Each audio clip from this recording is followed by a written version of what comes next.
हमारा आधार हमारी ई पहचान बन गया है। उसके साथ साथ हमें वोटर आईडी कार्ड भी आधार से कनेक्ट करना है।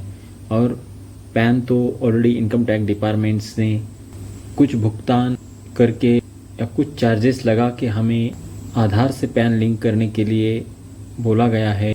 तो ये सब डॉक्यूमेंट हमें इलेक्ट्रिक पहचान भी दिलाते हैं। लेकिन जब हम इसका यूज़ करते हैं या हम कहीं पे हमारा राशन कार्ड हो या कहीं पासपोर्ट ऑफिस, स्कूल हो, किसी भी जगह पे हम जब आधार का यूज़ करते हैं तो हमें ऑथेंटिकेशन देना पड़ता है या हम ई पहचान दिखानी पड़ती है। तो ये ई पहचान मतलब इलेक्ट्रिक आइडेंटिफिकेशन होता है। तो इस आइडेंटिफिकेशन के कारण हम हमारा आइडेंटिफिकेशन या आइडेंटिटी ऑनलाइन रखते हैं। वो किस समय, कहाँ, कैसे, किसके लिए या किस काम की वजह से हमने उसको यूज़ किया है, ये पूरी हिस्ट्री ऑनलाइन रखी जाती है। वो भी आधार के माध्यम से ही रखी जाती है और वो डाटा यूआईडी की तरफ से सेफ रखा जाता है। तो ये इन्फॉर्मेशन हमें भी मालूम होना चाहिए कि ये कैसे सेफ रखी जाती है। हमने अभी तक जहाँ जहाँ उसको यूज़ किया है वो फेसलेस यूज़ किया है, बायोमेट्रिक यूज़ किया है या ओटीपी के थ्रू मोबाइल में। जैसे हम किसी कारणवश अगर हमने ओटीपी के माध्यम से उसको यूज़ किया है तो वो हमें कैसे पता चले। तो इसकी भी हिस्ट्री आधार या यूआईडी के पास हमारे आधार के प्रोफाइल में सेफ रखी जाती है। और वो हम अभी देखेंगे कि वो कैसे देखनी है या वो हमें भी कैसे पता चले।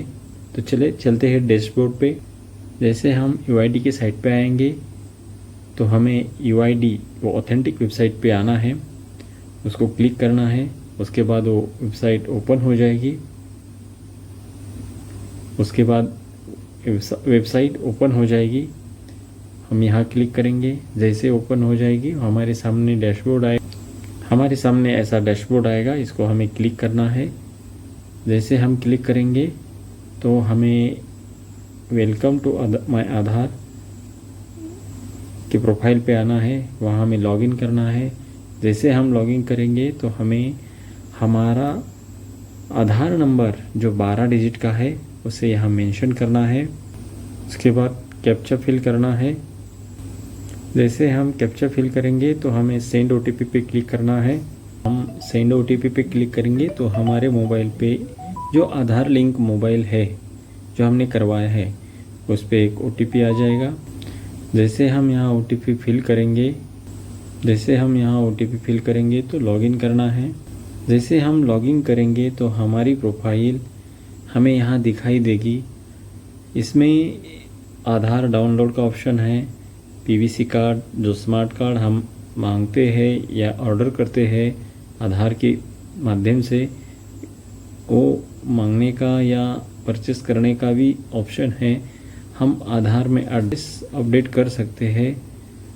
उसके बाद जनरेट वर्चुअल आईडी भी क्रिएट कर सकते हैं। उसके बाद यहाँ हमें ऑथेंटिकेशन हिस्ट्री भी दिखाई देगी, पेमेंट हिस्ट्री दिखाई देगी, my head of family request. उसके बाद हमें डॉक्यूमेंट अपडेट करने के लिए बोला गया है जो हमने पहले वीडियो बना के सेंड कर दी है। इसके बाद आधार अपडेट हिस्ट्री यहाँ दिखाई दे रही है। तो हमें देखना ये है कि हम आधार में अब तक जब से हमारा आधार बना है तब से हम आधार को कहाँ कहाँ और किस जगह किस कारणवश यूज किया है वो हमें कैसे पता चले। इसलिए हमें ऑथेंटिकेशन हिस्ट्री पे आना है।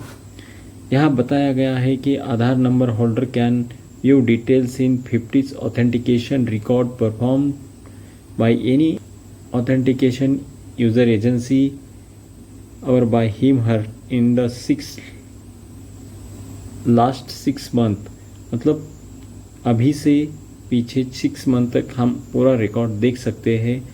तो हमें यहाँ आके हमें सेलेक्ट मैंडेटरी करनी है। उसमें हम ऑल करेंगे।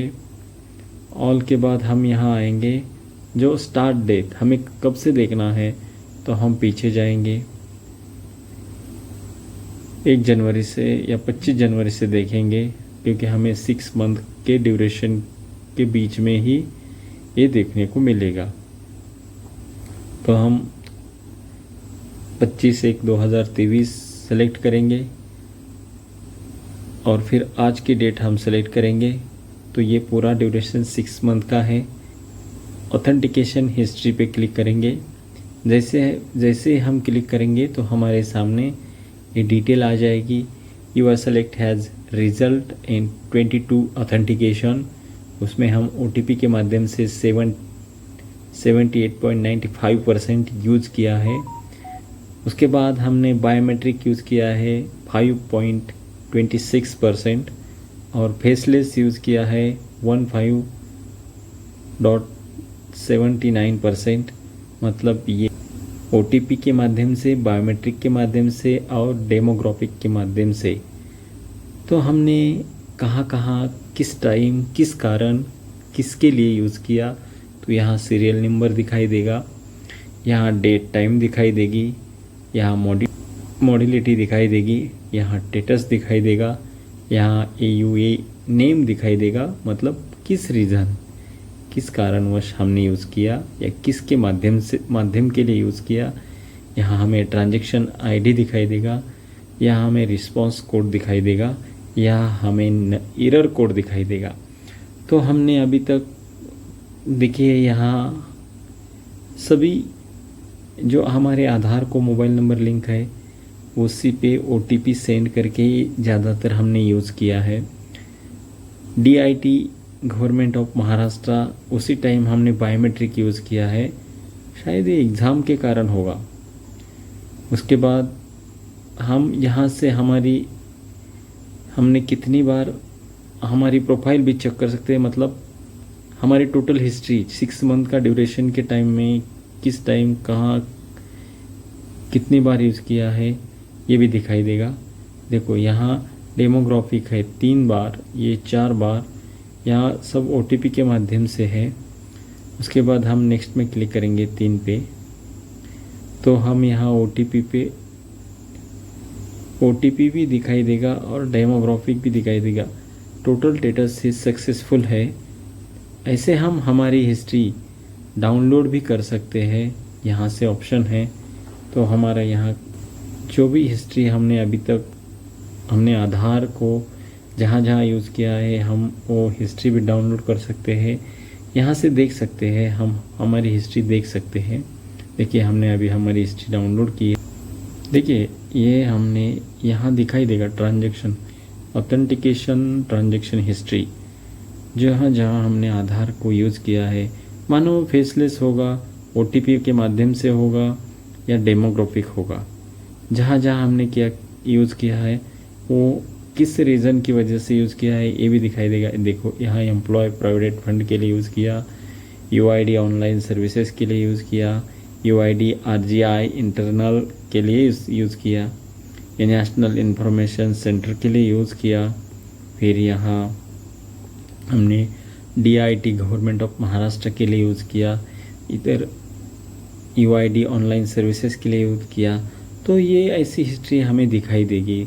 जिस समय हमने डेमोग्राफिक के लिए यूज़ किया होगा तो वो भी दिखाई देगा, यूज़ किया हो वो भी दिखाई देगा, बायोमेट्रिक किया हो वो भी दिखाई देगा, और ज़्यादातर हम OTP का ही यूज़ करते हैं। तो ऐसे हम हमारी हिस्ट्री देख सकते हैं। इसमें हम और भी नए अपडेट्स देखेंगे, और भी आधार में हर वक्त चेंजेस होते रहते हैं, इसकी भी पूरी जानकारी लेंगे। तो ये पूरी इन्फॉर्मेशन हम आपके सामने समय समय पर लाते रहेंगे। ऐसे ही इंटरेस्टेड इन्फॉर्मेशन के लिए हमारे चैनल को सब्सक्राइब करो, शेयर करो, लाइक करो